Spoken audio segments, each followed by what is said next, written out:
নমস্কার, খোলা জানালার একটি নতুন সাপ্তাহিক পর্বে আপনাদের স্বাগত। এখন প্রতিটি সপ্তাহই আমাদের মনে শুরু হচ্ছে একটি নতুন আশার আলো দেখার জন্য। সেই আশাতেই ঈশ্বরের আরাধনা। আজ বাড়িতে জন্মাষ্টমীর পুজো। এই পুজো শুরু হয়েছিল আমার ছেলের ইচ্ছায়। তার বড়ই সাধ যে বাড়িতে গোপালের পুজো হবে, এবং গোপালেরও নিশ্চয়ই ইচ্ছা ছিল যে তার হাত থেকে সেবা নেবে। তাই দুজনের ইচ্ছাকেই সম্মান দিয়ে আমরাও বড় মন থেকে এই পুজোর আয়োজন করি।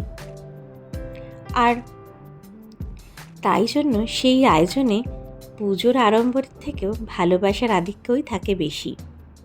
তাই সেই আয়োজনে মূল ভোগে তালের বড়ার সাথে সাথে চকলেট আর চিপসও কিন্তু থাকে।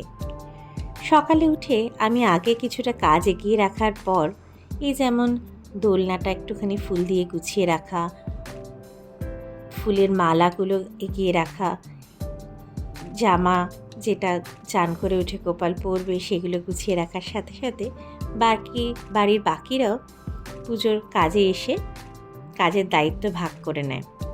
আমাদের বাড়ির পুজোয় এটাই একটা দিক যাতে সকলেই পুজোর কাজে অংশীদার হয়ে পড়ে। আর সব থেকে বড় কাজের মানুষের এবার পরীক্ষা চলছে, তাই সে এবার একটু পরে এসে যোগ দিয়েছিল। এবার ধীরে ধীরে পুজোর ভোগের কাজের শুরু করেছিলাম। ভোগের মধ্যে এবার ছিল 5 রকম ভাজা, আর যেহেতু জন্মাষ্টমী তাই তালের লুচি, তাল ক্ষীর, আলুর দম, মাখন মিছরি, ফল মিষ্টি, এগুলো তো ছিলই। আর ছিল আমার শাশুড়ি মায়ের হাতে তালের বড়া।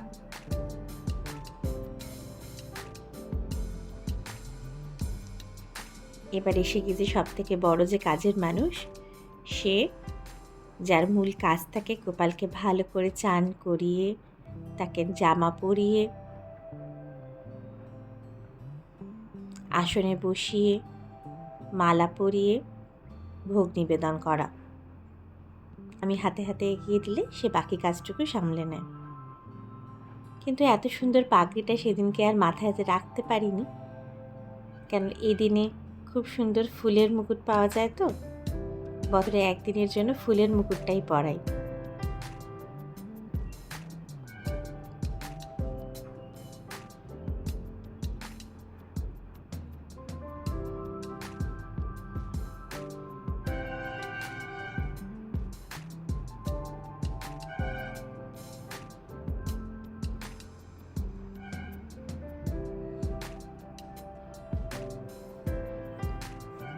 হয়ে গেছে আমাদের ভোগ নিবেদন।